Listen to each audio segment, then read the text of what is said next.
Hello, everyone. Welcome back to another episode of Point Blank with Lester Tellez. Make sure to hit the like button to subscribe to the channel, comment down below, and hit the notification bell so you don't miss another video just like this. The president's schedule was just filled of meetings with different national leaders.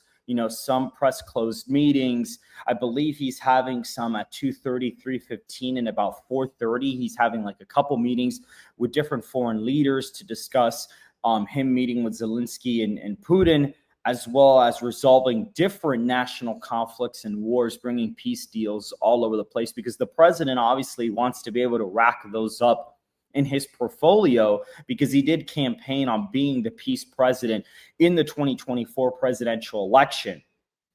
Zohran Mandami is a very interesting political figure. He rose out of nowhere earlier this year, and he started gaining momentum after pretty much developing a coalition of grassroots volunteers to be able to pretty much get him about 40,000 plus volunteers on the ground in New York City, canvassing for him, door knocking, very good social media presence, very good campaign team, because he actually focused on the issues that New Yorkers cared about. Cost of living is a huge thing that New Yorkers care about. And, obviously people there, it shows in the demographics that people who make over $100,000 voted for him. But the problem with New York City is they try to kind of make it seem like, oh, the super elitist people actually voted for him, which in a way you can kind of argue that, yes, and I'll actually get to this in a second, some of his political donations have actually come from very big donors. But to say that because he won the majority of areas or principalities or municipalities or whatever it's called, different areas that are a plus 100K a year income, doesn't necessarily mean that the elites in the city voted for him, because of the fact that New York's very expensive. I mean, it costs like about $3,500 to like $4,500 to rent a regular hotel, or not a hotel, excuse me, like a regular apartment in New York City costs you like $3,000 to $4,000. It's very expensive to live in New York City. And so because of that, I just think that it's a very disingenuous argument to kind of just put, oh, the elites voted for him, because it's really not the case. Your average citizen in New York probably makes about $100,000 just because of how inflated the market in New York City is. And to kind of move on, this is a guy who came out of nowhere, like I said, built up a very big political following very quickly, started at 2 or 3%, and beat a political titan in Andrew Cuomo by a pretty convincing margin in the Democrat primary, when he wasn't really even expected to be ahead on the first ballot. I said Zohran Mandami was going to be ahead on the first ballot by about 6 points. And I said that after the votes were tabulated, there was a scenario where he could win by over 10 points in the primary. Like I talked about this in my analysis of the Democrat primary. I had said he was going to win by about 6 points on the first ballot. And I also thought that it was possible there was a scenario where he'd win by over 12 points. And that's exactly what happened. He ended up winning, or by over 10 points, I meant. And what happened was he ended up winning the primary after all the votes were tallied by 12 points. And that was a massive overperformance. And the two reasons why he was able to win that primary against a political titan like Andrew Cuomo, there are two big reasons. One of them is very obvious, but the other one, it's sort of an uncomfortable truth in politics. And I think that it shouldn't really be taboo, because at this point, it's really obvious what's going on here. You have a guy who seems very personable, regardless if it's real or not. I don't think it's real. I think the guy is a fraud. No, first and foremost, I don't really think he's sincere, but he does a good job of appearing to be very understanding, very competent, and he gathers people together. He rallies people together, and those are good traits to have. And he focuses on very important issues. He focused on cost of living issues. That was something that he really focused his campaign on, and it did him wonders in the New York City mayoral race, in the Democrat primary. And do I think his solutions are the right ones? No, I think government-run grocery stores are a horrible idea. I don't know how he'd pay that. This is a guy who has talked about jails not really serving a purpose. you've had people, the New York City PD say that like hundreds of police officers would resign if he became the mayor. And you have real estate investors who immediately canceled all of their real estate projects because they don't want to be in a city where he is the mayor. And right now you have a very divided primary or very divided general ballot where you have Zohran Mandami, you have Curtis Sliwa is the Republican nominee. You have Eric Adams, who's the incumbent independent mayor who was a Democrat who got elected in 2021. And then you have Andrew Cuomo running as an independent after losing the primary. And right now, the first reason I mentioned, he's a very good communicator. He focused on important issues. But the second reason why he did very well in the primary is because during the debate, they asked people, okay, what would be your first trip if you became mayor? And everybody said Israel. All the candidates said, I would go to the Holy Land of Israel, like everybody. And he just said, I'm not really focused on that right now. I'm here to do the job of the American people, and I'm going to stay home. That's what he said. And that was already an effective message. And this is something that a lot of talk shows in the mainstream space won't talk about. Israel's approval rating has significantly declined under Benjamin Netanyahu's leadership, like it just has. And when you have a foreign lobby of AIPAC go out there and, give money to all these politicians, even his answer of, I'm going to just stay home and do the work for the American people, they try to kind of frame it as, oh, you don't want to go to Israel because you're an anti-Semite, but it's not even about that. It's if everybody had answered, I'm going to go to Japan or Germany as my trip or different trips, and he had just answered, I'm going to stay home, the message would have been just as clear and it would have helped them out just as much as if they would have everybody answered Israel. But the fact that the approval rating of Israel has declined, the fact that it is an undeniable truth, 95% plus of the politicians in the United States have taken money from the American Israel Political Action Committee. Like it's just a fact. It's the truth. And so when you have a guy who says, I'm going to just stay home and do the job of the American people, regardless of party affiliation, it's going to resonate with voters. And this is why he did so well in the primary. Everybody, oh my God, how in the world did he manage to beat Andrew Cuomo? To me, it's very obvious. The second I saw that clip, I knew he was going to win the primary. It was a very, very obvious thing. America First is a very predominant political view, and it's actually a lot more dominant in some far left liberal voters than even people realize. Obviously, different sides have different meanings of what America First is, but at the end of the day, if you have a politician say, I'm going to stay home and do the job of Americans and address the issues of Jewish Americans here at home, then that is a much more effective message than everybody who's saying, oh yeah, I'm going to take a trip to Israel just because. So that is the reason why he won that primary so easily. And now heading into the general election, his opponents are doing the exact opposite of what they should be doing. They're labeling him an anti-Semite. They're saying, oh, because he feels this way, he's instantaneously, he's this crazy anti-Semite guy who won't help the Jewish people whatsoever. And that is the wrong approach if you want to beat Mandami. That lens of focus is exactly what energized his win in the Democratic primary. And that will lead him to probably win with 85+% of the vote in the mayoral race if things keep going the way they are. Now, as of right now, Mandami is not at 85% because, yes, he is a weaker Democrat candidate because he didn't have the whole primary put together for him. Neither did Eric Adams, but Mandami is not getting the same donors that most Democrat politicians get. And so because of that, there is a divided field. And because of that, he is, in fact, not performing like other Democrat nominees, especially considering that Andrew Cuomo is running as an independent right now. And just to kind of share this article here from Newsweek, we see here a new poll of 1,453 New York City residents conducted by Zenith Research and Public Progress Solutions from July 16th through the July 16th through July 24th found Mandami with a commanding lead in the current field of 5, attaining 50% of support, while the combined level support of the other 4 candidates and undecided likely voters totaled 49%. Cuomo placed in second, receiving 22%, while Sliwa ended up receiving 13%, Adams at 7%, Walden collected 1%, and others/I don't know totaled 6%. In a 4-way race without Cuomo, Mandami's support increased to 55%. In a 4-way race without Adams, Mandami's backing rose to 51%. Mandami's level of support never dips below 50% in the poll and increases with a thinner field and in head-to-head contest.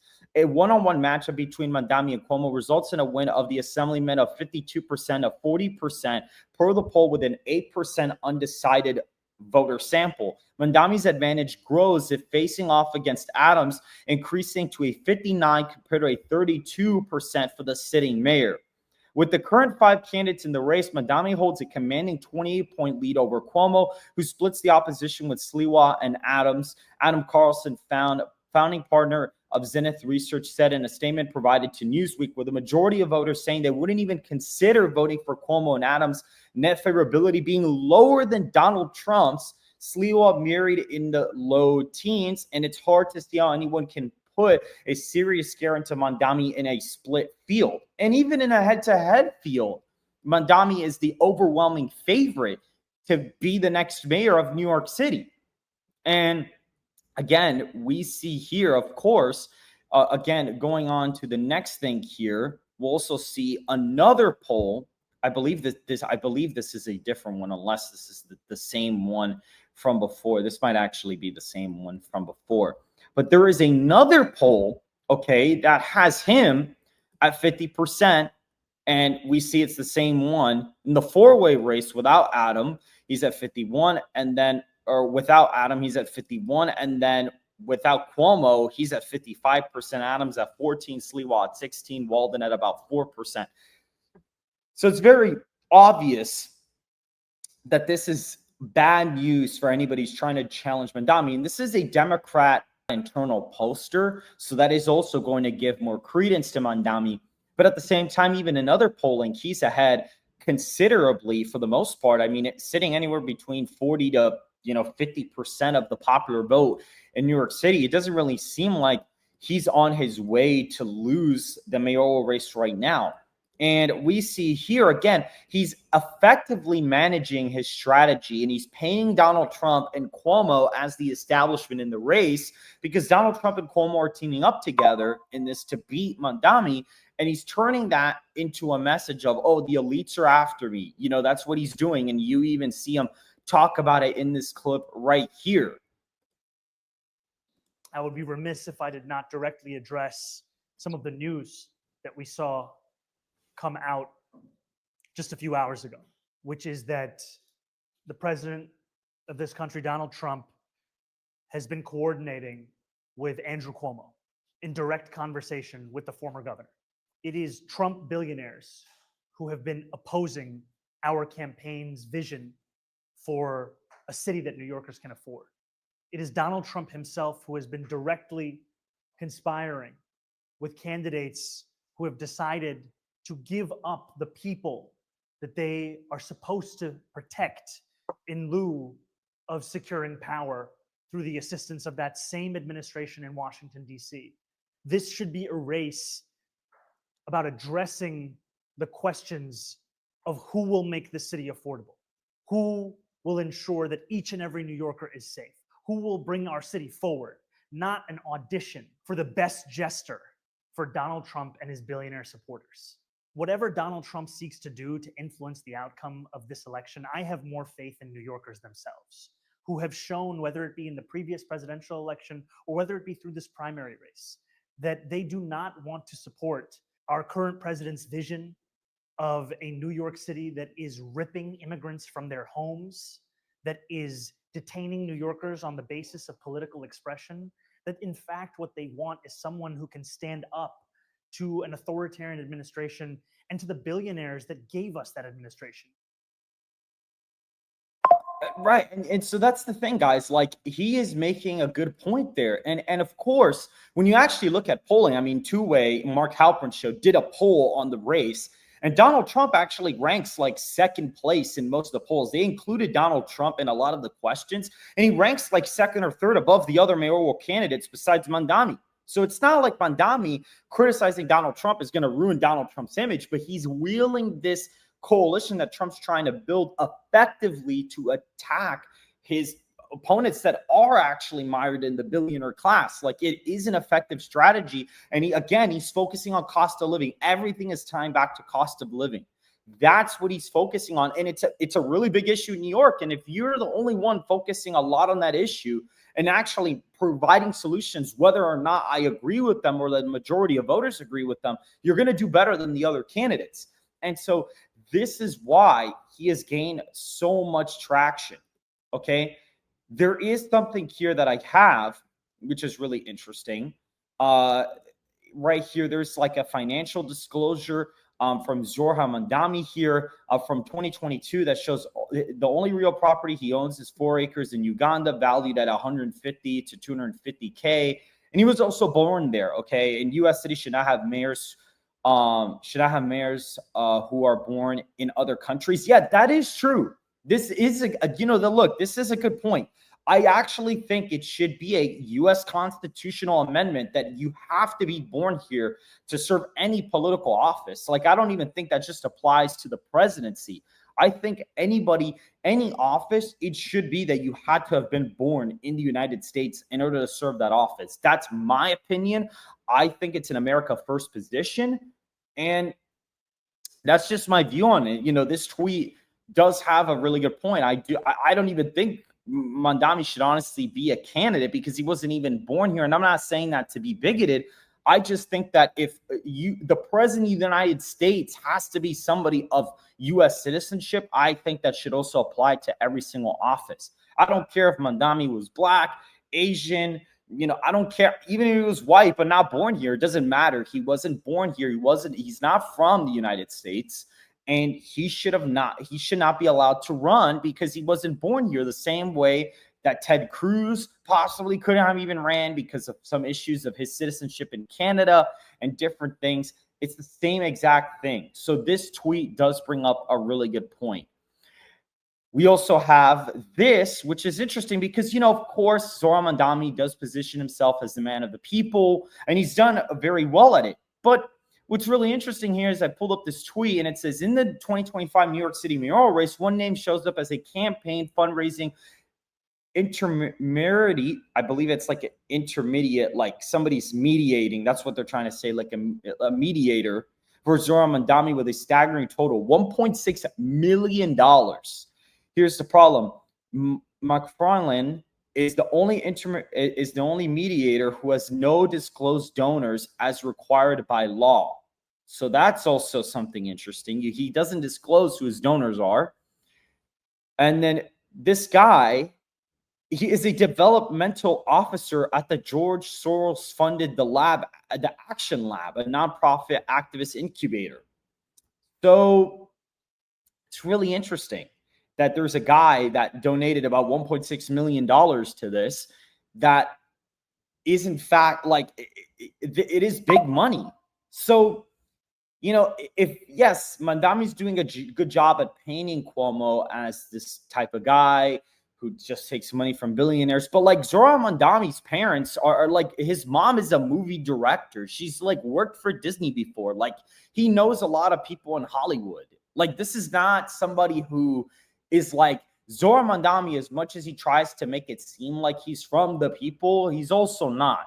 And it's my job to be able to provide both sides. I can say he's doing a good job running a good campaign, but it would also be very disingenuous to say that he's 100% for the people, just to say that even like Donald Trump is either. At the end of the day, politicians most of the time are not even for the people. Donald Trump is different because he started an America First movement. Not really started it, but he kind of like expanded it into the modern era, and he's donated his salary. And there's certain things about Donald that do separate him from other U.S. presidents and politicians. But it is my job as the political commentator to be able to show everything to you guys and provide as much information as possible so you guys can hear my opinion, but also come up with your own opinion. Because I bet you a lot of people, if they saw this, they voted for Mandami because they think he's like this, super, he's this like, completely grassroots funded campaign. That's not really exactly 100% true, right? And another thing here, Zohran Mandami on charter schools. Apparently, Zohran Mandami says he'll declare war on charter schools if elected. He's vowing to block new schools, even ones serving low-income Black and Hispanic kids, and won't even let them share public buildings. So this is also something really interesting. I mean, this is, not exactly the best move, because you do have a lot of higher income people in New York City who send their kids to charter school. And at the end of the day, the biggest problem with Zohran Mandami's plans is that if you're going to spend all this money, where's the money going to come from? Most likely, of course, he can do some government auditing and find some money that's being spent elsewhere and spend it in New York City. But a lot of it is going to come from a tax increase on billionaires, because that's what he's talked about. And so the problem is that if he goes that route, he will lose a lot of that tax base. And you're going to see New York City turn into something like Chicago with Brandon Johnson. Like, that's just where it's headed right now. Another thing here that I also have pulled up is a New York City doctor who talks about Zohran Mandami's plans, okay? And it's pretty much the mayor of New York City can only raise property taxes, so he can't target the billionaires. Mandami is gaslighting, which is true. Like, Mandami doesn't have that much policy control as the mayor. I mean, Eric Adams even said it himself. So I'm going to go ahead and play this video, as I haven't actually seen this either, but I'm curious to see this guy's thoughts on this. Tell me how Zohran is going to pay for free childcare, free buses, when he's going to step into office on the first day and he's going to realize, actually, the mayor doesn't have any power to raise money on the rich, and that was his plan to pay for all this crap to begin with. I'll tell you how he's going to pay for it. He's going to pay for it by raising property taxes, raising other taxes in any way that he can. The thing you got to understand is, I'm from South Richmond Hill. People in the outer boroughs over there, they don't have these big fancy corporate tech jobs. They're not celebrities with fat salaries. The way they make their money is they own maybe a deli across the street, or they own a spice shop, or they work there. And those people are the ones that are going to absorb these higher taxes that he's going to use to generate income for his ill-conceived ideas that won't even get anybody out of poverty to begin with. His whole plan is going to only hurt middle to lower income Black and brown people in New York City. If you have some big, fancy, fat tech job, or you're a high income earner in New York City, Zohran's policies will not affect you.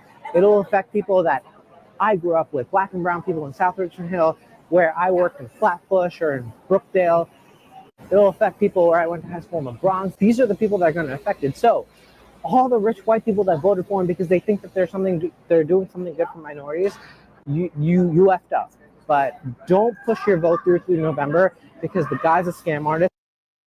Yeah, I mean, and it's true. I mean, he's going to lose the tax base, and he's pushing these ideas that, how is he going to pay for them? That's really the biggest thing. How is he actually going to pay for that stuff?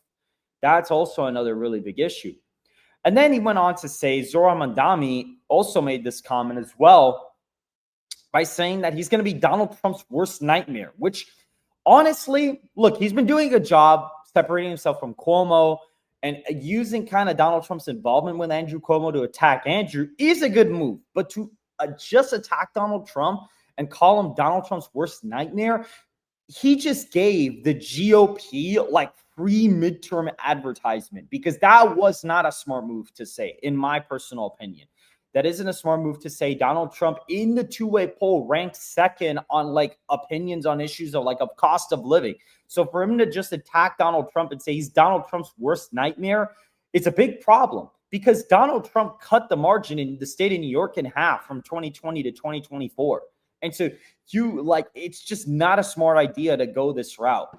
Would be Donald Trump's worst nightmare. And you don't need to take me at my word or take Andrew Cuomo at his. You need to only look at the actions of the Trump administration since I won the Democratic primary. My administration. Yeah, again, not a smart move to say. Donald Trump, amongst many New Yorkers, many are Democrats, the biggest shifts in New York were in New York City. It's not really a smart move to call the current president of the United States, you're going to be his worst nightmare, because that can be used against you in many different ways. And even Bill Maher, somebody who was on the Democratic side, that still kind of is, he talked about this, and he said that Zohran Mandami is like a walking commercial for the Republican Party. And this is what he kind of had to say about Zohran and JD Vance in 2028. New York is New York. It's definitely it's the media capital, the financial capital.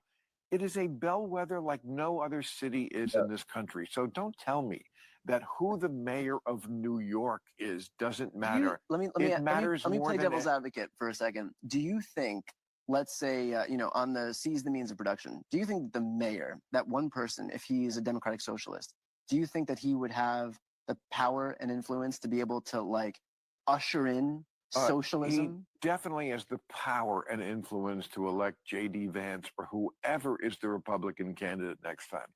It is a walking commercial for the Republican Party nationally. The Republicans are going to. When you let the Democrats, socialists, and now they're actually calling themselves socialists, when you let them take over a major American city, this is what you get. The state-run grocery stores, which work so well in Cuba and the Soviet Union and Venezuela, just bad ideas. And again, this ugly streak, streak of anti-Semitism. Who's the most popular politician on the left? AOC?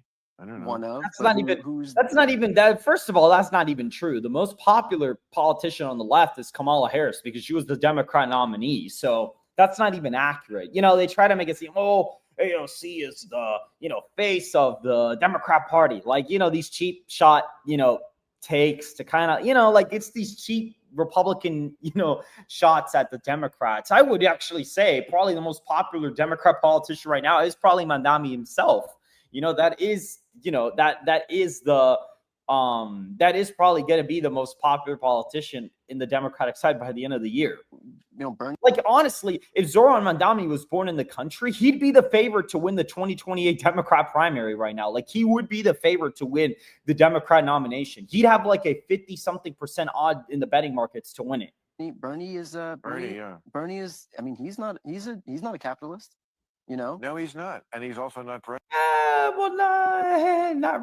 Yeah, he kind of is though, because he made like millions of dollars off a book, and he switched from we're taxing the millionaires and the billionaires to we're gonna just tax the billionaires. So, there's a little bit of iffiness with Bernie, but he is somewhat of a capitalist. But obviously, that's not his shtick, right? Isn't it? He's not. But never would be. But neither is Mamdani. No. No, but he will, trust me, he will be featured in the campaign commercials. But they're going to feature people. They boogeyman everybody. Yeah, but you don't have to boogeyman him. Nope. He does it to himself. But they'll do it regardless. Nancy Pelosi, Hillary Clinton, Gavin Newsom. Yeah, but they this is the Brian Tyler Cohen guy that has no idea what he's talking about, man. Like he said that Harris was going to easily beat Donald Trump in 2024. Like, he probably thought that the Ann Selzer poll is probably accurate. I think it was just have more weight when it's real. I mean, when you can really show it. Yeah, man. I mean, yeah, it's true. Like, if Zohran Mandami gets elected, like, he is going to be like a walking billboard for the GOP. Like, he is. Now, at the same time, is it going to make the Democrats stronger? Yes, because they're going to have a leader. Like, that's the thing. It's a very complex thing, because the Democrats are going to get stronger, but the Republicans will also get stronger. Like, the parties are going to become even more polarized if he actually gets elected mayor. So that's something to, kind of think about. Then there's this other thing here that he made a comment on his Zoom meeting about jails. Okay. And this is very concerning. I think that all New Yorkers should be concerned about this clip. Are prisons obsolete? Whew, coming through with the quotes, coming through with the titles of the books. I have to read that, actually. I haven't read that as yet. But I think that, frankly, I mean, what purpose do they serve? Right? I think we have to ask ourselves that, which is that, I think a lot of people who defend the carceral state, they defend the idea of it and the way it makes them feel. Well, obviously this could have been taken out of context. This is, it's always possible, right? But the question was very straightforward. It literally was, what do you think prisons are obsolete?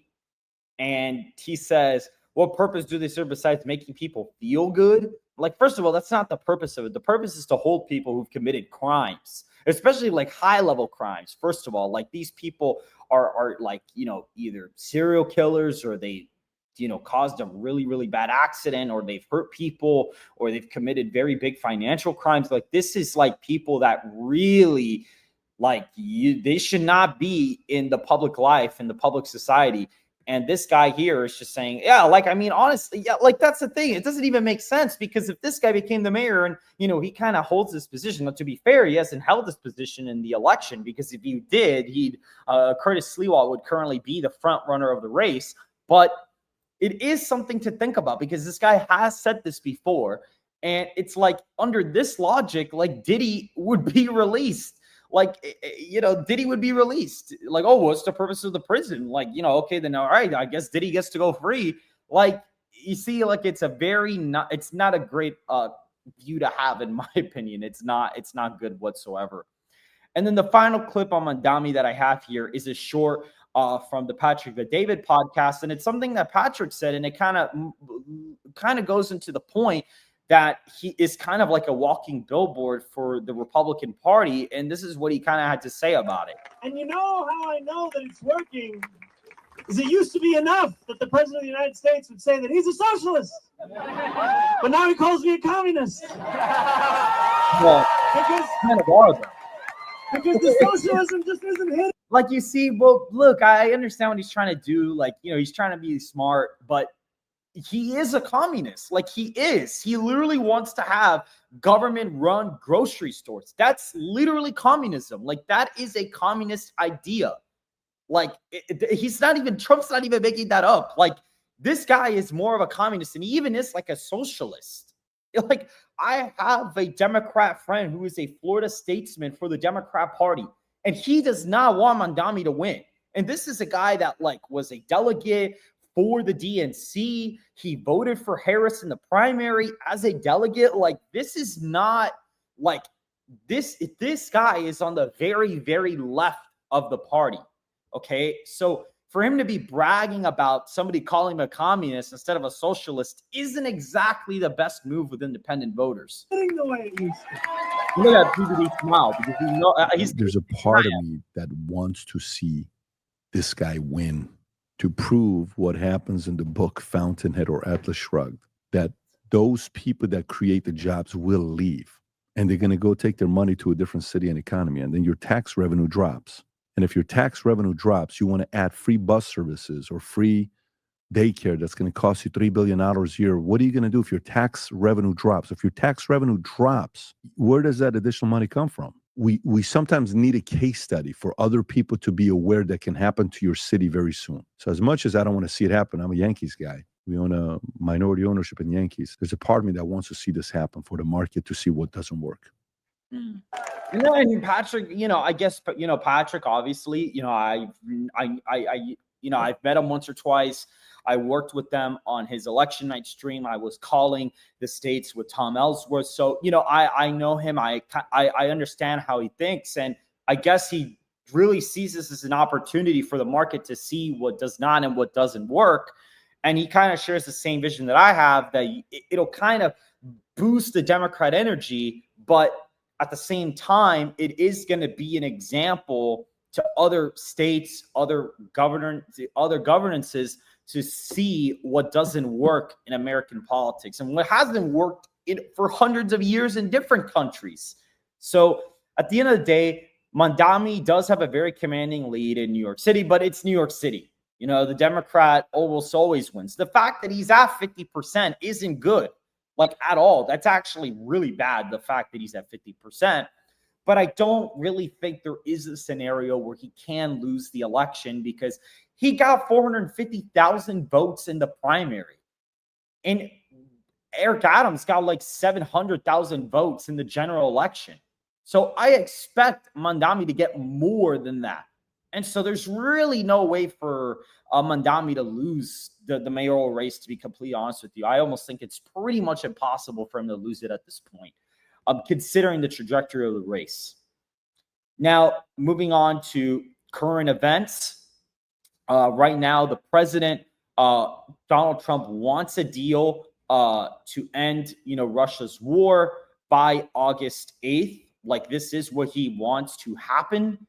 And that was the deadline that he gave Putin. I think he extended it by like a couple days. And he said, both Russia and Ukraine must negotiate a ceasefire and durable peace. It is time to make a deal. President Trump has made it clear this must be done by August 8th. The United States is prepared to implement additional measures to secure peace. Senior U.S. diplomat John Kelly told the 15-member council. Trump said on Tuesday that the United States would start imposing tariffs and other measures on Russia 10 days from today if Moscow showed no progress towards ending its war in Ukraine.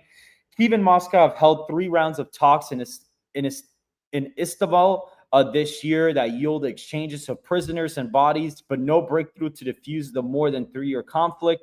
We intend to continue the negotiations in Istanbul, Russia's deputy UN ambassador told the council. But he added, despite the meetings in Istanbul, the West and the war in the West, the war party did not go away. We are continuing to hear voices of those who think diplomacy is just a way of criticizing Russia and exerting pressure on it. And we see that Ukraine's deputy UN ambassador said that Russia must be confronted with unity, resolve, and action. We seek a comprehensive, just, and lasting peace grounded in the principles of the UN Charter and nothing less. We repeat, a full, immediate, unconditional ceasefire is essential. It is the first step to halting Russia's war of aggression against Ukraine. So that is, the president wants to get that resolved by today, actually, even though they might be meeting next week. So I don't know if he extended the deadline or not.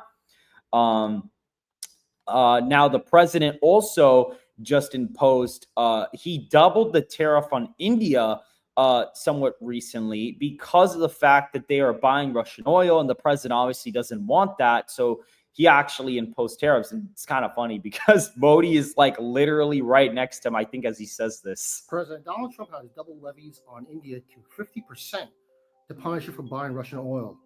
But unlike India, China, the biggest purchaser of energy from Russia, has been able to escape harsh secondary sanctions so far. It all comes down to the leverage China has, and India doesn't. For one, Beijing dominates production of rare earth magnets, which are used in everything from EVs to missiles.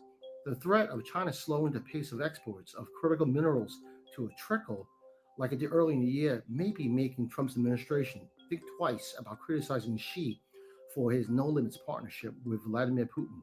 Second, the clock is ticking for the U.S. and China to extend their trade truce past the August 12th deadline. Trump said both sides are getting very close to a deal, which could pave the way for a face-to-face meeting with Xi that he's been seeking. Trump has also repeatedly pushed for China to buy more American products and wants Beijing's efforts to resolve issues such as fentanyl trafficking. Mm-hmm. And as Trump antagonized allies like India with steep tariffs, it may also open the door for China to get closer to New Delhi, despite a long-standing rivalry between the two countries. Of course, they try to paint this as like, oh, see, all the countries are going to turn against the United States. But at the end of the day, like that is not going to push India completely into China's arms. Obviously, at some point, the Indians are going to have to concede from this, and we'll see how that develops over the next couple of days. We also have here Israel's security cabinet approves plan to take control of Gaza City, which, of course, this, they had the ceasefire, and then Israel broke the ceasefire at midnight, or it wasn't even that they broke it at midnight. It was just like they threw everything that they had at the last minute.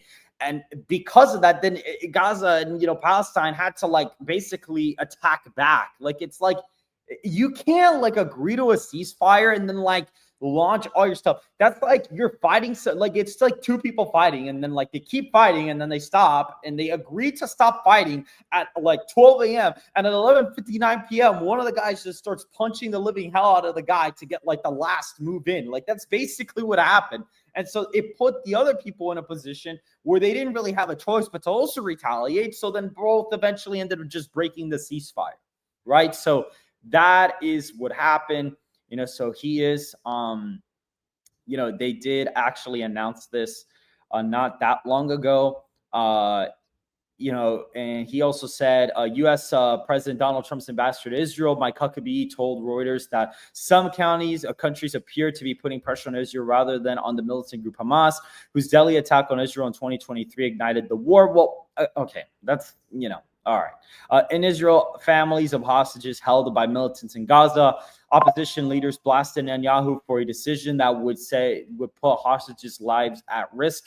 Far-right allies in the prime minister's coalition have been pushing for a total takeover of Gaza as a part of his vow to eradicate Hamas militants, though the military has warned that this could endanger the lives of remaining hostages held by militants.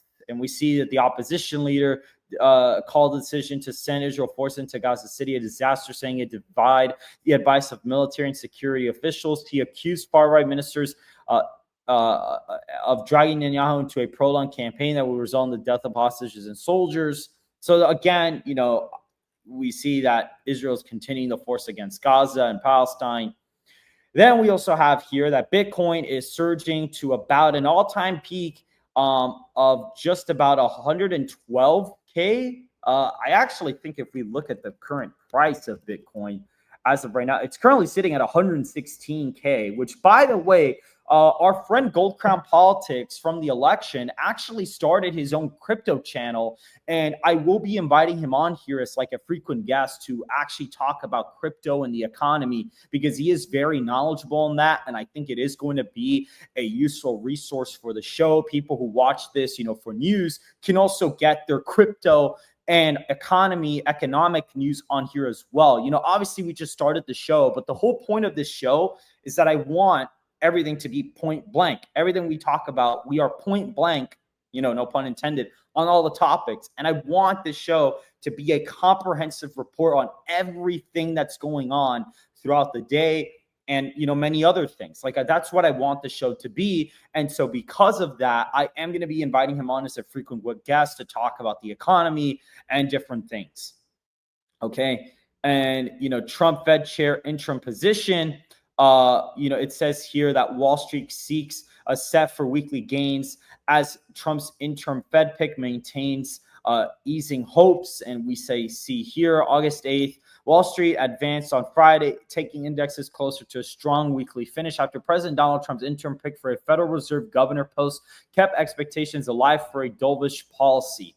At 11:29 a.m., the Dow Jones Industrial Average rose 119 and 33 hundredths of points, or 0.27%, to about 44,000. The S&P 500 gained about 39 points and rose to about 6,379.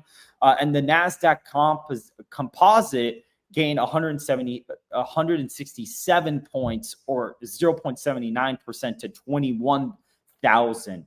Okay.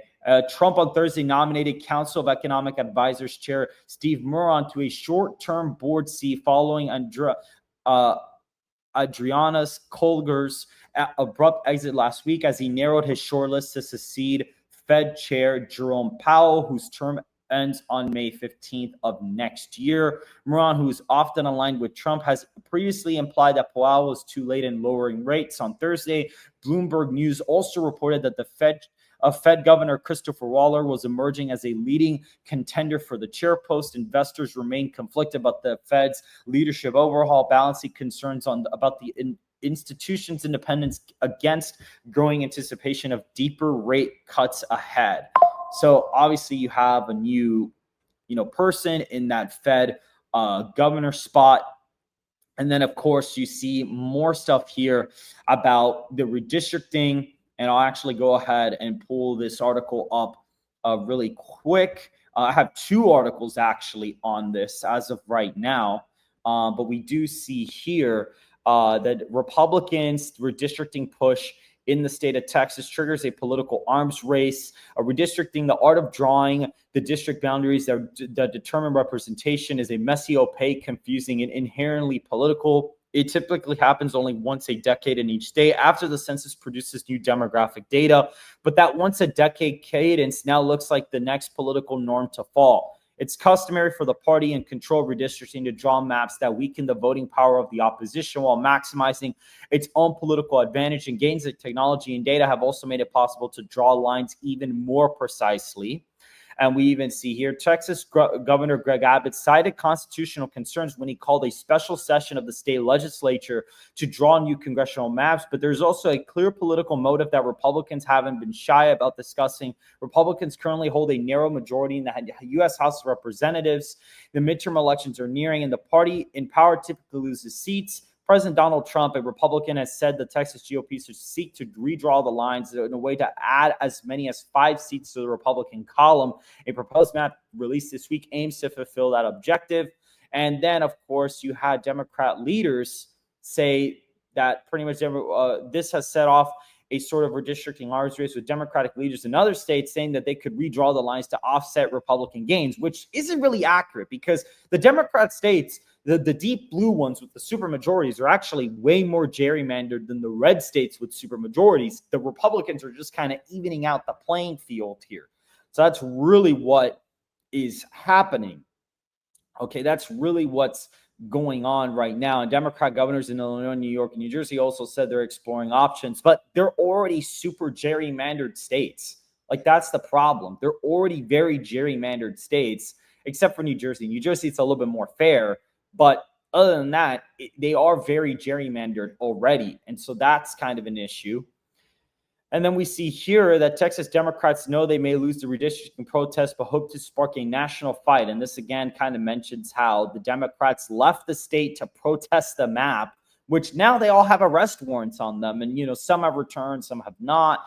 But them leaving is just really going to stain their brand. And I think that's actually going to really hurt them in the House of Representatives race. I think that Republicans will kind of just have free ads in Texas saying when we brought the map to redraw the lines, the Democrats broke quorum just to be able to not even have to vote on it when they knew it was going to pass, which I don't believe was the right thing to do. The right thing to do would have been to talk with their colleagues and convince Republicans to not approve the new map or try to work with Republicans on it, but they left instead. So again, that is also continuing in and of itself. And just, you know, looking again at the 2028 section of the video, the betting market as of right now for the general election winner, of course, is still standing with J.D. Vance as the overwhelming favorite. He has dropped a percentage in the betting market since yesterday for whatever reason, and all the other Democrat candidates have stayed about the same, with Pete Buttigieg at about 7% as of right now. If we look at the Republican field as well, you're also going to see very, very briefly that J.D. Vance is still at 55%, Marco at 10%, Donald Trump at 4%, DeSantis at 3%. And then the Democrat field, it's going to be the same, with AOC actually dropping 2 percentage points in the betting markets from 16 to 14%. That is the only change. Gavin at 20, AOC at 14, Pete Buttigieg at 12, and Andy Beshear at 6%. So that is currently what the fields look like. And today's On Point map is actually partnered up with a new graphic from Election Enjoyer. Somebody on X actually made this for me in Excel, where we pretty much, you know, have this kind of map where, you know, as of right now, today's On Point 2028 map, August 8th, shows Wisconsin, Michigan, Pennsylvania, Nevada, Georgia, North Carolina, and New Hampshire as very competitive states. And we see here that J.D. Vance taking about 50% of the national popular vote there, with about 78.9 million votes in the national popular vote. The Democrats, 78 million votes in the national popular vote, leading to like a half-point win in the national popular vote as of right now. And the independent candidate getting 0.5%, and J.D. Vance winning with about 312 to 226. Obviously, the congressional districts do not split like they're supposed to in Excel, but it's basically 312 to 226. And you see the states of Georgia, North Carolina, Arizona, Nevada. The states are much closer. It is a less red environment than 2024, but all the states still fall in the Republican column. And Wisconsin, Michigan, Pennsylvania, North Carolina, Georgia, and Nevada are pretty much all pure toss-ups. If I were to look at the actual margins of this, Nevada is a point. Wisconsin is half a point of a win. Michigan is also half a point. North Carolina is a 2.5-point win. Georgia is like a half-point victory. Arizona is still at 5 points, so that doesn't really budge much. And even Pennsylvania is like a 2-point win for Vance. So he actually gains there. And even in New Jersey, Vance also gains from 2024. So that's also something interesting to know as well. So pretty much that is it for this episode, guys. If you guys did enjoy this episode of the show, make sure to hit the like button, subscribe to the channel. If you don't want to miss another video like this, hit the notification bell, comment down below to see what you just basically mention what you guys want us to talk about. I will see you guys in the next episode. I will be doing a fundraiser for the national poll that we do want to launch very, very soon. We want to try to get this off the ground as fast as we can, and we're currently fundraising for the national poll. So if you guys want to go in the description down below and donate to our national poll that we want to do this month, it would also be greatly appreciated. I will see you guys in the next episode. Signing off here from Point Blank with Lester Tellez. See you guys very, very soon.